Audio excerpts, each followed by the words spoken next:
Nama saya Chu So Kim, 62 tahun. Saya seorang housewife lah. Pada bulan Disember, kita ada satu event lah. Habis saya dengan kawan pergi ke Suter Mall, berjumpa doktor di Suter Mall. Saya dah buat ECP sebanyak 35 kali. Itu one package lah.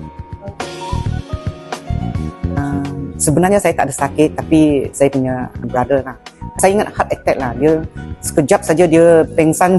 Jadi on the way pergi hospital tu sudah meninggal lah. Kita pun takut lah. Saya punya akak pun begitu juga.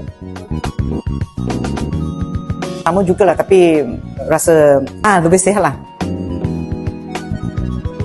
Saya syorkan ada orang ramai supaya datang ke EECP agar mengetahui penyakit yang dimiliki. Okey, terima kasih EECP.